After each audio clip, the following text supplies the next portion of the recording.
Hello, good morning. हम लोगों ने अल्कोहल फिनोल ईथर्स का चैप्टर स्टार्ट किया था। 2 मेथड्स किए थे लास्ट वाले वॉल्यूम में।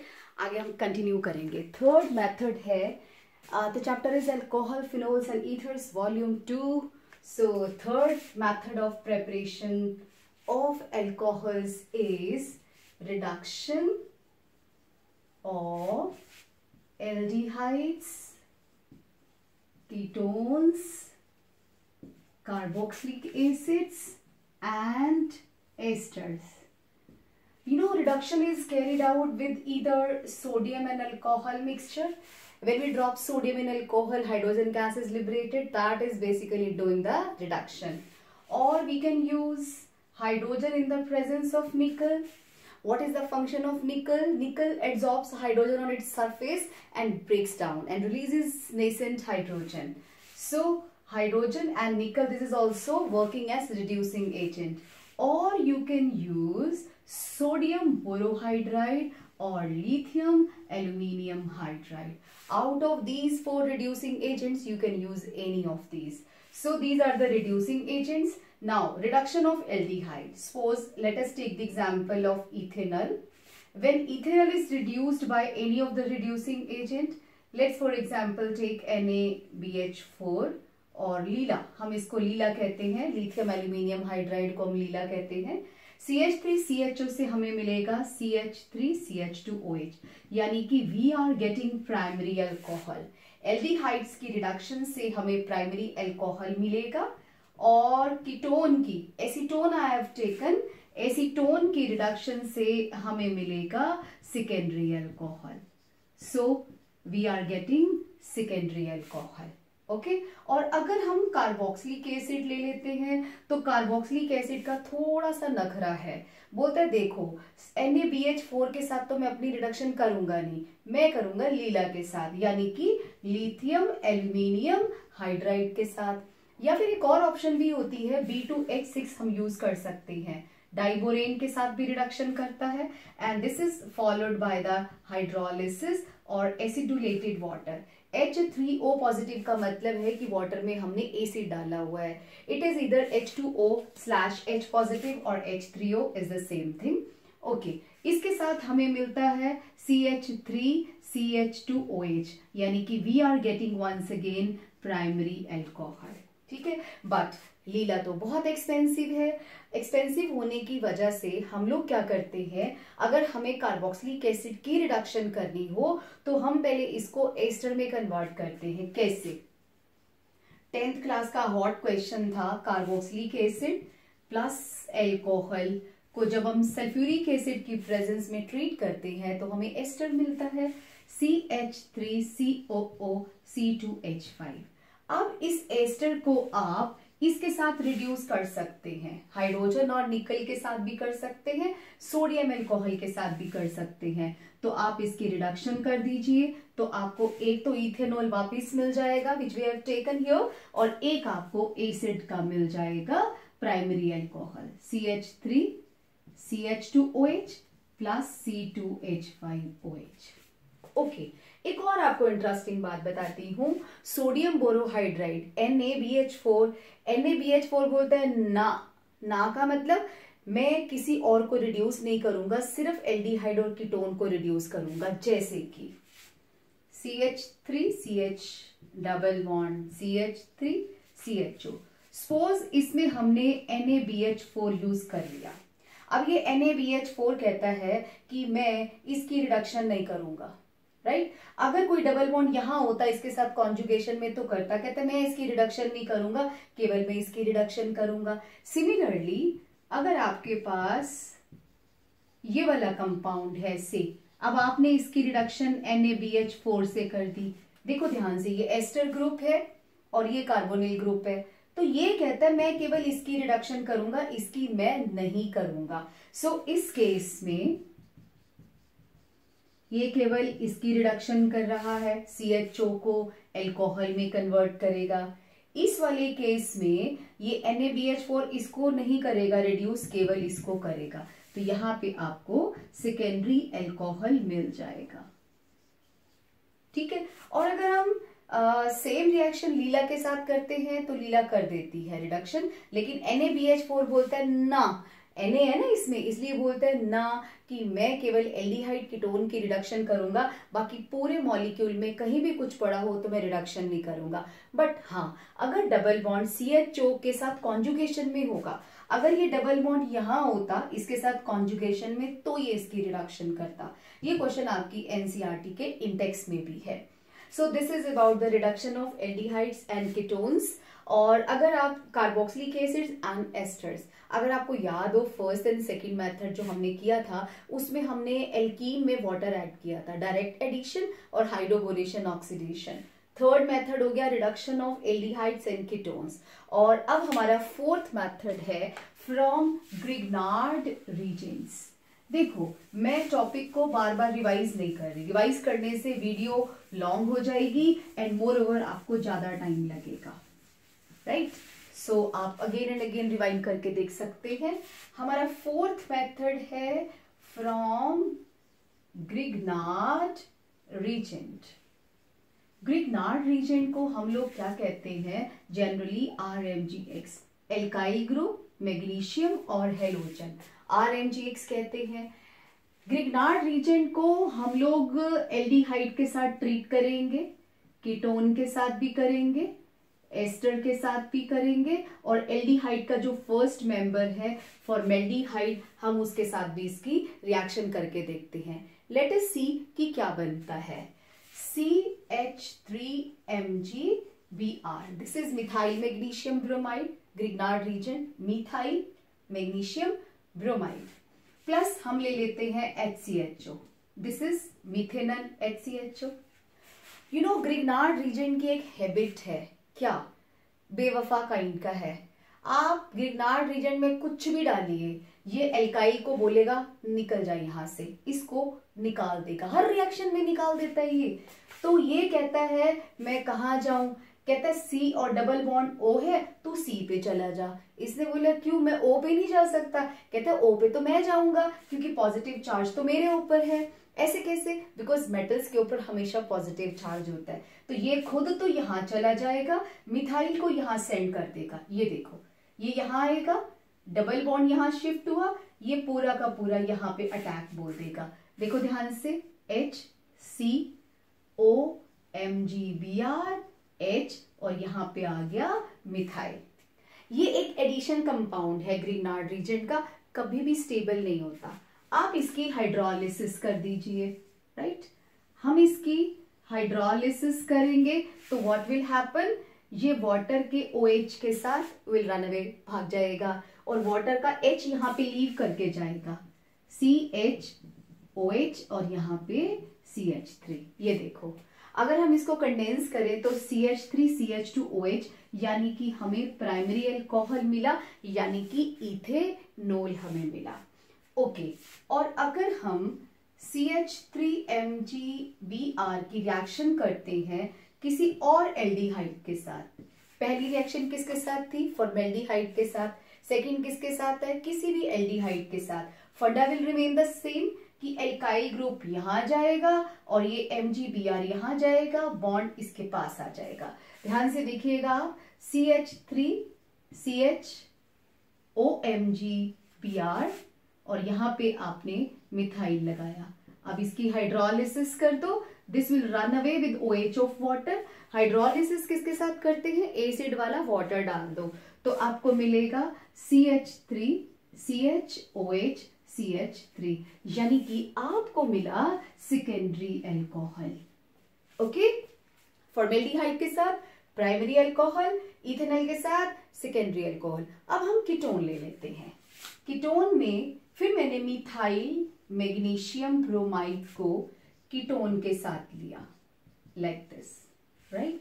सो सेम वही बेवफा, ये इसको यहां भेजेगा, खुद यहां चला जाएगा, तो आपको मिलेगा CH3COMgBr CH3, ये वाला मिथाइल यहां आ गया।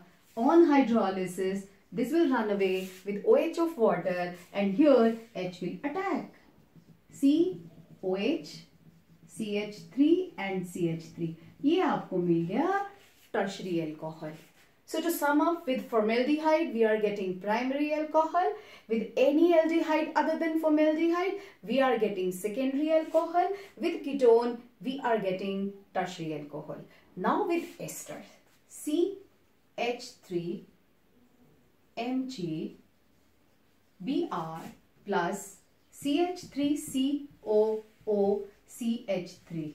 इस एस्टर का नेम है मिथाइल. आपको नेम लिखने का तरीका बताती हूँ. मिथाइल जो सिंगली बॉन्डेड O के साथ अटैच होता है ना, उसका नेम पहले आएगा मिथाइल. बाकी कौन बचे? 2 कार्बन.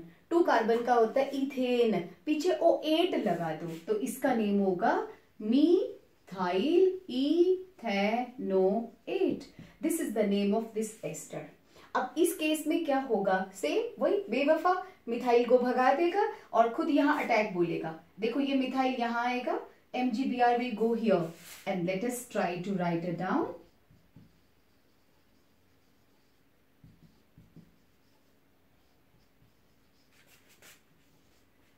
इन तीनों केसेस में हम लोगों ने इसकी हाइड्रोलिसिस करी थी. यहाँ पे इसकी हाइड्रोलिसिस करने की कोई जरूरत नहीं है बिकॉज MgBr का तल है पड़ोस में बैठा हुआ है OCH3. मैं वाटर के OH के साथ क्यों भागूं? मैं इसी के साथ भाग जाऊंगा. तो ये इसके साथ ही भाग जाता है और यहाँ पे आ जाता है डबल बॉन्ड, यानी कि CH3COCH3 आ जाता है, यानी कि कीटोन बन जाता है.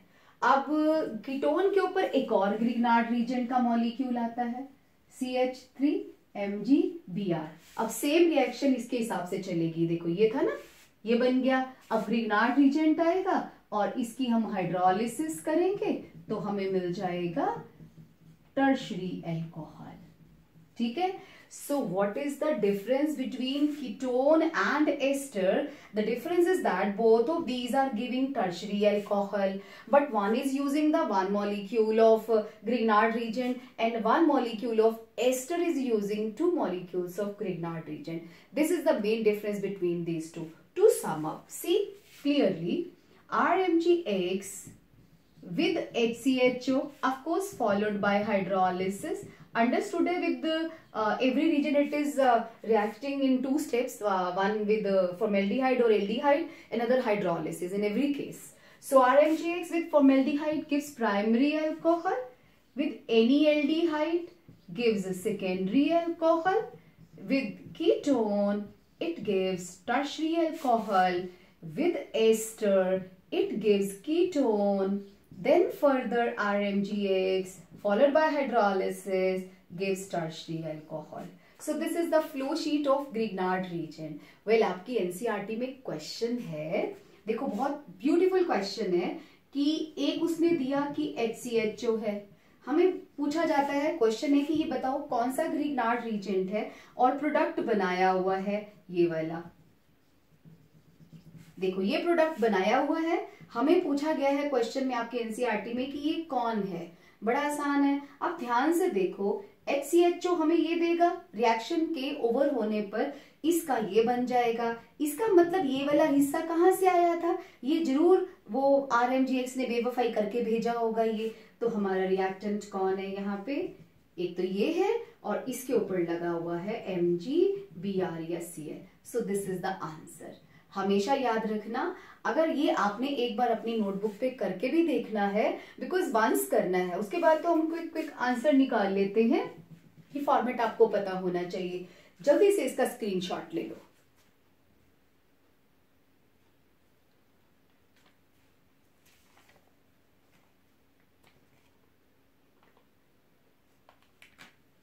ओके, नेक्स्ट इज 4 मेथड्स है. मैं आपको बार बार कह रही हूं कि मेथड्स तो बहुत सारे निकलेंगे, आप कोई भी बुक उठा लो, लेकिन हमें पहले एनसीईआरटी के हिसाब से हमें अपने एक लेक्चर लर्न होना चाहिए. जब हमें एक लेक्चर लर्न हो जाएगा फिर हम इफ्स एंड बट्स लगा लेंगे बीच में. जब हम क्वेश्चंस करेंगे जो हमारे लेक्चर में नहीं आया बट क्वेश्चन कहीं दिया हुआ है तो आप नोट कर लीजिए, बट बेसिक फॉर्मेट हमें पहले पता होना चाहिए. ओके, नेक्स्ट है methods of preparation of phenols.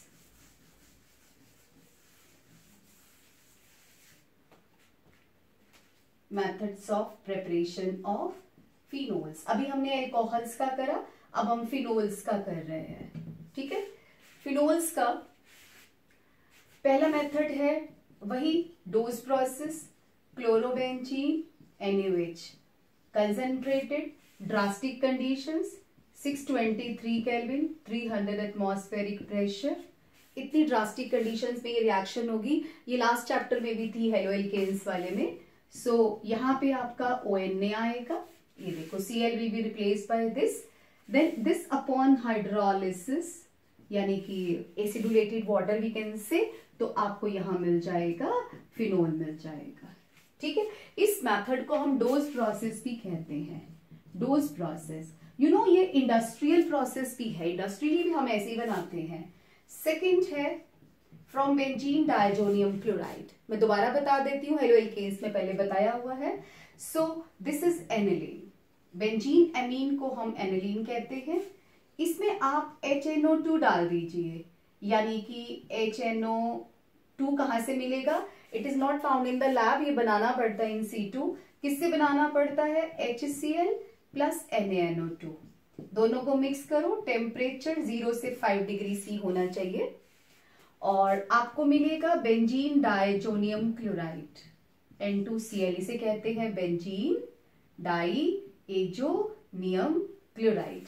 अब आप टेम्परेचर बढ़ा दीजिए, मोर देन 5 डिग्री C आप टेम्परेचर बढ़ाएंगे।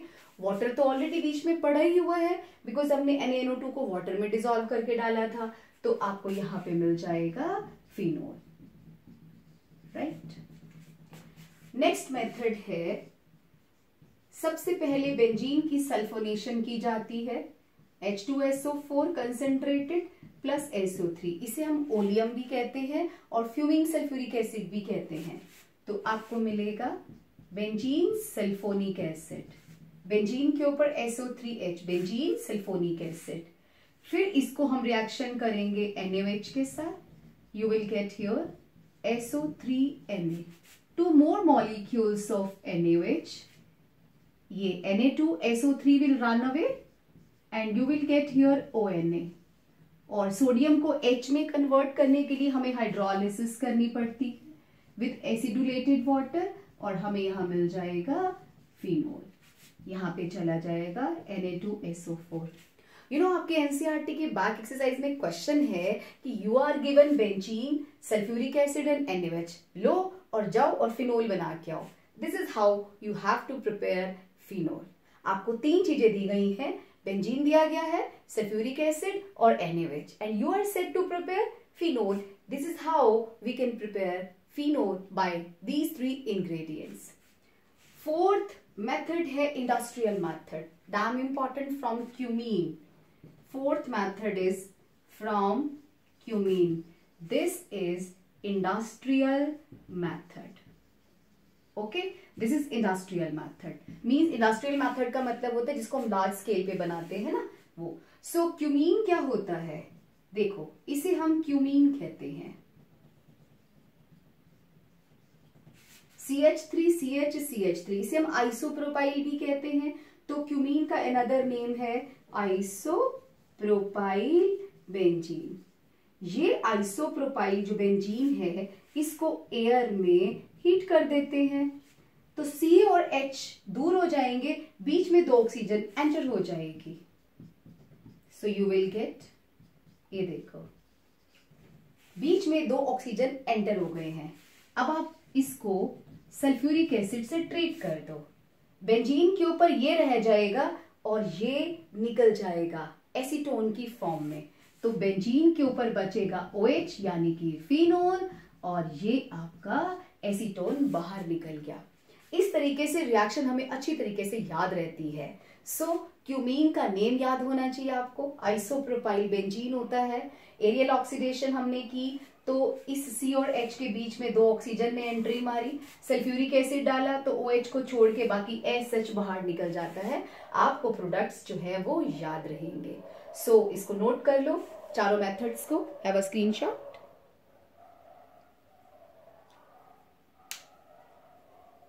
ओके, नेक्स्ट है physical properties of alcohols and phenols. Physical properties of alcohols and phenols. Many times I have told you in physical properties we have to study the boiling point and solubility in water. You know alcohols are soluble in water? Yes, alcohols are soluble in water. क्यों soluble होते हैं आप खुद ही देख लो. ये alcohol है हमारा ROH और ये हमने वाटर में डाल दिया तो ये हमारा वाटर है H2O. अल्कोहल का ऑक्सीजन वाटर के H के साथ जो है हाइड्रोजन बॉन्ड बना लेता है यानी कि डिसॉल्व हो जाता है. आप इसको ऐसे भी समझ सकते हैं, मैंने वाटर में अल्कोहल डाला, वाटर को पीछे करके अल्कोहल ने दोनों का हाथ पकड़ लिया H बॉन्डिंग के साथ. ये मैंने H बॉन्डिंग दिखाई है, आप इसको ऐसे से भी दिखा सकते हैं. एक बात है तो ये सोल्यूबल होते हैं वाटर में because of formation of H bond. But let me tell you ये जो हाइड्रोजन बॉन्डिंग है 4 कार्बन तक होती है. मीन्स मिथेनॉल वाटर में हाईली सोल्यूबल होगा, इथेनॉल भी सोल्यूबल होगा, प्रोपेनॉल भी सोल्यूबल होगा, ब्यूटेनॉल भी सोल्यूबल होगा, लेकिन पेंटेनॉल कम सोल्यूबल होगा. जैसे जैसे कार्बन का नंबर इंक्रीज होता है सॉल्युबिलिटी डिक्रीज हो जाएगी. उसका रीजन क्या है? इन कार्बन को वाटर बिल्कुल पसंद नहीं है, तो जैसे ही इनकी मेजॉरिटी बढ़ती है 4 कार्बन के बाद ये अपनी चलाते हैं दादागिरी और कहते हैं हम वाटर के साथ तेरे को H बॉन्ड नहीं बनाने देंगे. Okay, tell me how many carbons are there in phenol? In phenol already 6 carbons are there and we all know this will not like water. तो ये water में soluble होगा? नहीं होगा, partially soluble होगा. So always remember all the organic compounds which can make H bond with water up to 4 carbons they are soluble. After that they will be partially soluble and finally insoluble. Okay.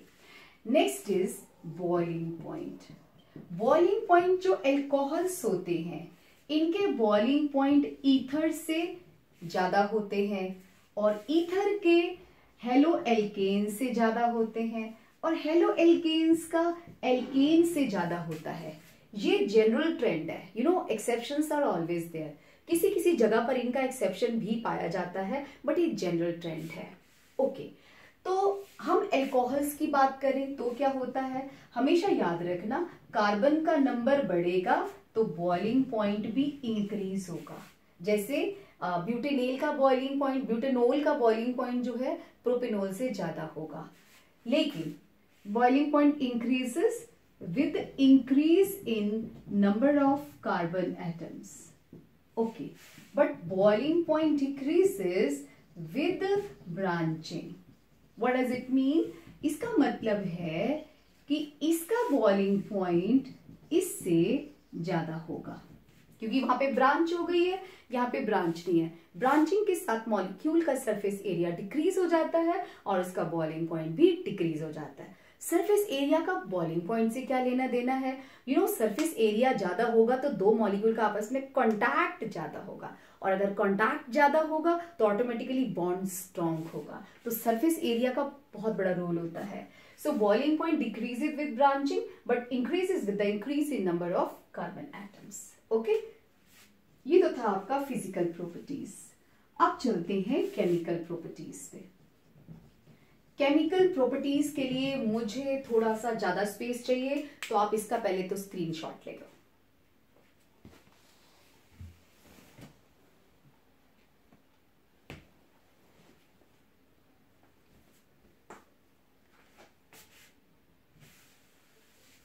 Chemical properties of alcohols and phenols.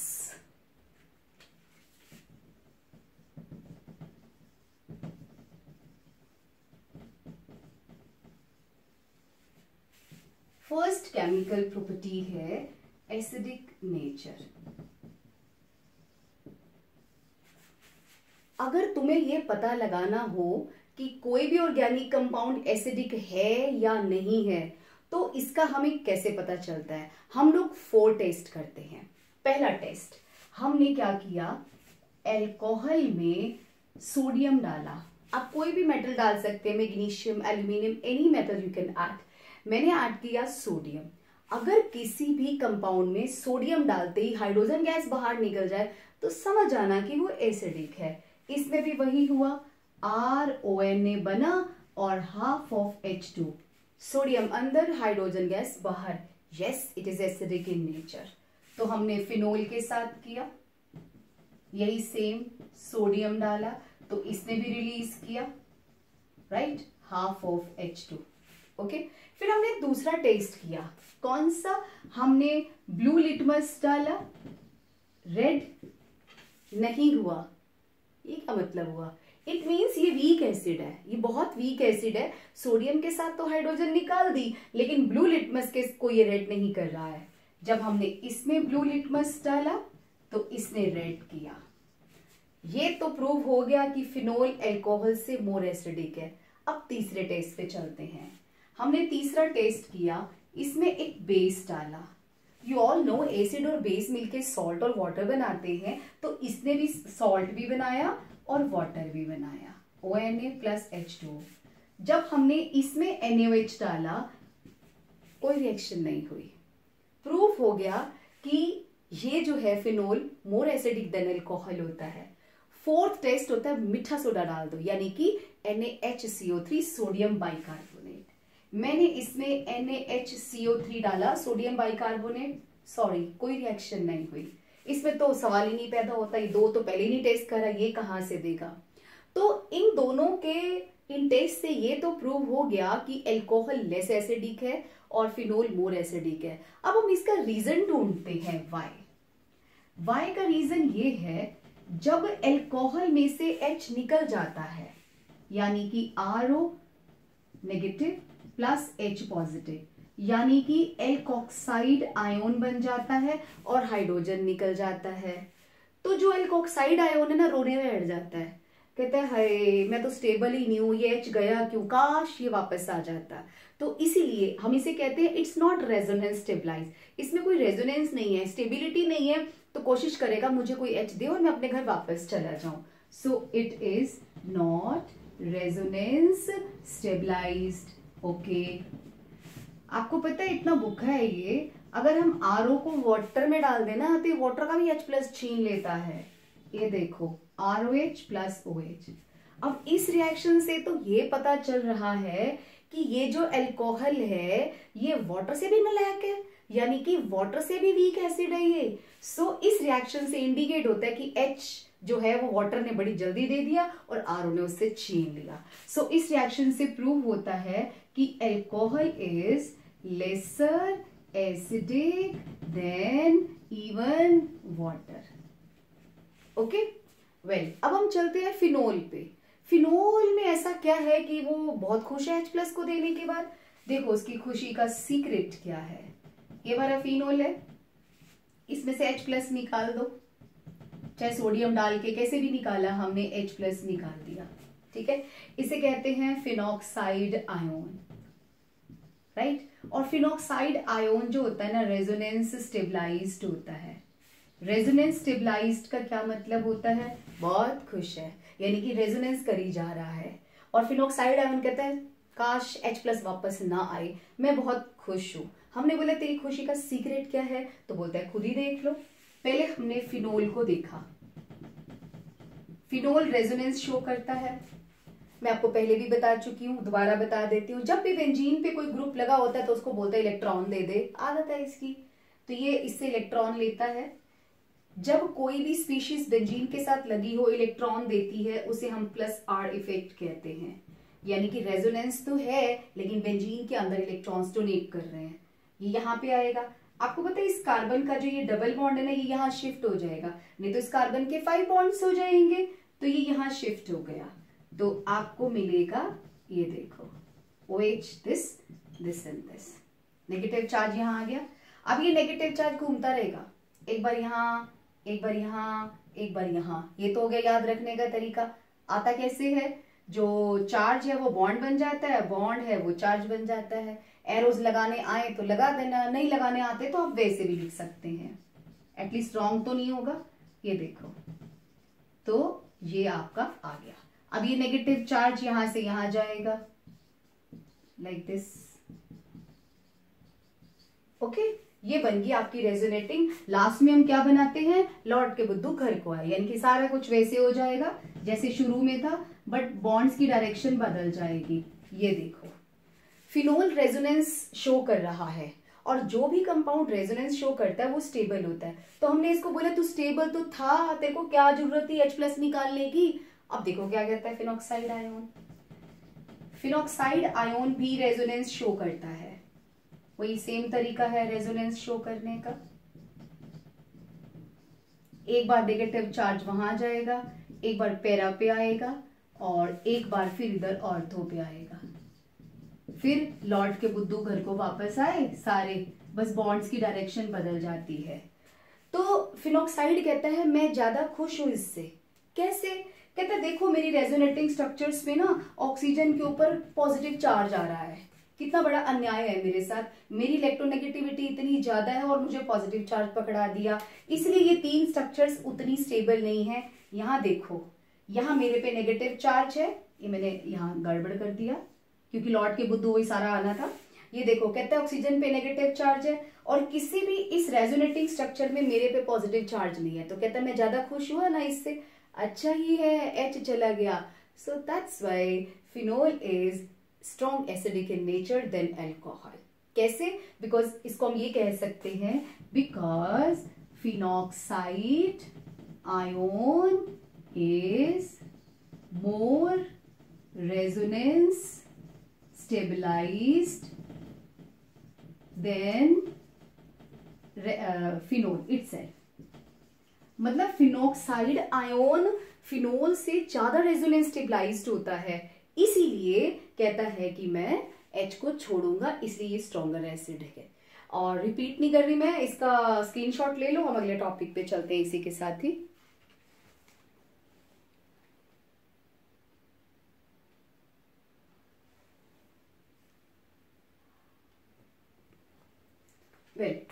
अभी acidic nature का एक छोटा सा point बचा हुआ है, directive influence of any substituent और effect of substituent on acidic character. अगर हम फिनोल पर मिथाइल ग्रुप लगा दें, मिथाइल कौन होता है, इलेक्ट्रॉन रिलीजिंग ग्रुप होता है मिथाइल, ये इलेक्ट्रॉन देगा, ये बेंजीन को देगा, बेंजीन ऑक्सीजन को देगा, ऑक्सीजन H को बोलेगा तुसी ना आ जाओ, यानी कि H को जाने नहीं देगा, यानी कि एसिडिक कैरेक्टर डिक्रीज हो जाएगा। सो electron releasing group decreases acidic character. ये होते कौन है इलेक्ट्रॉन रिलीज करने वाले ग्रुप्स? एक तो एल्काइल ग्रुप होता है यानी कि मिथाइल एथाइल प्रोपाइल ब्यूटाइल, एक OR होता है यानी कि OCH3, एक NH2 होता है और एक OH इटसेल्फ होता है। ये सारे के सारे इलेक्ट्रॉन रिलीजिंग ग्रुप है, ये फिनोल की एसिडिक कैरेक्टर को डिक्रीज करेंगे। और अगर हम फिनोल के ऊपर नाइट्रो ग्रुप लगा दें, ठीक है, नाइट्रो कौन होता है, इलेक्ट्रॉन विथड्रॉइंग ग्रुप होता है, इलेक्ट्रॉन लेगा, इलेक्ट्रॉन बेंजीन से लेगा, बेंजीन O से लेगा, OH को बोलेगा भाग जा यहाँ से, यानी कि जब H+ को भगा देगा तो इसका एसिडिक कैरेक्टर ज्यादा हुआ, सो ये मोर एसिडिक है। और अगर मैं 2 नाइट्रो लगा दूं तो बाप रे बाप, ये तो और भी ज्यादा एसिडिक होगा। सो electron withdrawing group increases acidic character. Electron withdrawing group कौन होता है, नाइट्रो होता है, साइनाइड होता है, CHO होता है, ये इलेक्ट्रॉन विथड्रॉइंग ग्रुप्स होते हैं, ये एसिडिक कैरेक्टर को इंक्रीज करते हैं। और अगर मैं 3 नाइट्रो लगा दूं तो और भी एसिडिक हो जाएगा। ये देखो 2,4,6 ट्राइनाइट्रोफिनॉल, ये सबसे ज्यादा एसिडिक है, ये इतना एसिडिक है कि हमने इसका नाम भी पिक्रिक एसिड रख दिया। It's name is picric acid. आप देखो जरा इनका ऑर्डर, ये सबसे वीक एसिड है, ये उससे ज्यादा, ये इससे वीक है, ये इससे वीक एसिड है, ये इससे वीक एसिड है, राइट। सो ये हो गया इनका एसिडिक कैरेक्टर। दूसरा है केमिकल प्रॉपर्टीज।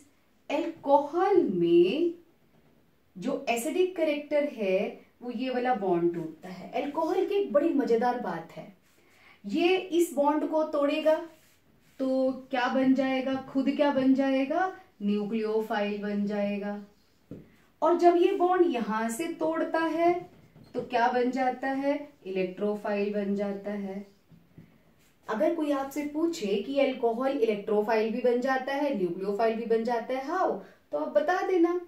ऐसा कब होता है, एसिडिक कैरेक्टर में हुआ।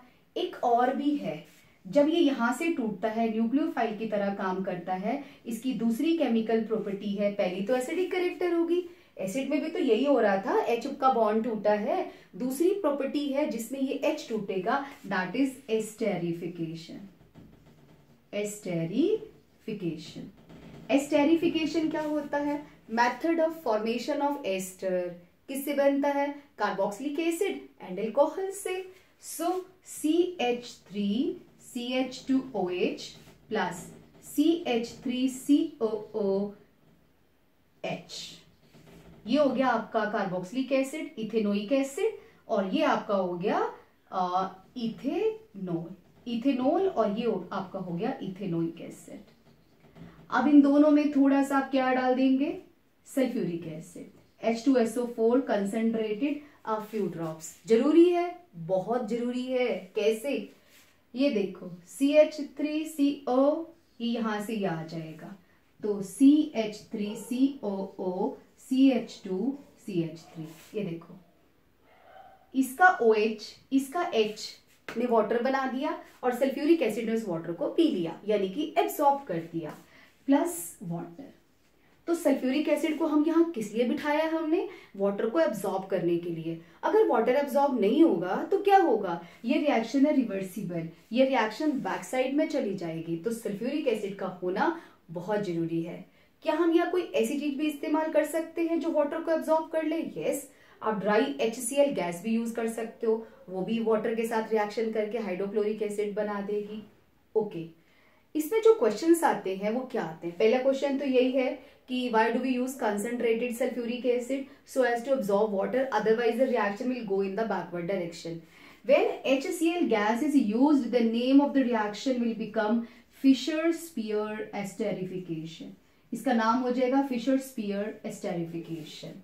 नेक्स्ट क्वेश्चन, इस एस्टर में 2 ऑक्सीजन है, ये दोनों ऑक्सीजन कार्बोक्सिलिक एसिड के हैं या एक इसका है एक इसका है। आंसर है, in ester one oxygen has come from alcohol and another has come from carboxylic acid. Proof है आपके पास, हाँ। अगर हम अल्कोहल में ऑक्सीजन को आइसोटोप ले लेते हैं, अल्कोहल में ऑक्सीजन का आइसोटोप ले लेते हैं, तो ये आइसोटोप एस्टर में जाता है। इससे ये पता चलता है कि एक ऑक्सीजन अल्कोहल से आया है और एक ऑक्सीजन कार्बोक्सिलिक एसिड से आया है। ओके, अगला क्वेश्चन, क्या ये reaction propanoic acid, butanoic acid, pentanoic acid भी देगा? हाँ, याद रखना, जैसे जैसे कार्बन का नंबर इंक्रीज होगा, with increase in number of carbon atoms, किस में, दोनों में, अल्कोहल में एंड एसिड में, जो ईज ऑफ एस्टेरिफिकेशन है, ईज ऑफ एस्टेरिफिकेशन डिक्रीजेस, यानी कि एस्टर का बनना थोड़ा सा मुश्किल होता चला जाएगा। ठीक है, तो हमने अल्कोहल की केमिकल प्रॉपर्टीज करी हैं, जिसमें अभी हमने ये वाला बॉन्ड तोड़ा है। अब आगे हम रिएक्शंस करेंगे जिसमें हम इस बॉन्ड को ब्रेक करने की कोशिश करेंगे, यानी कि their alcohol will act as electrophile. इसका स्क्रीनशॉट ले लो। हम मिलते हैं वॉल्यूम 3 में। Take care of yourself, do hard work, all the best.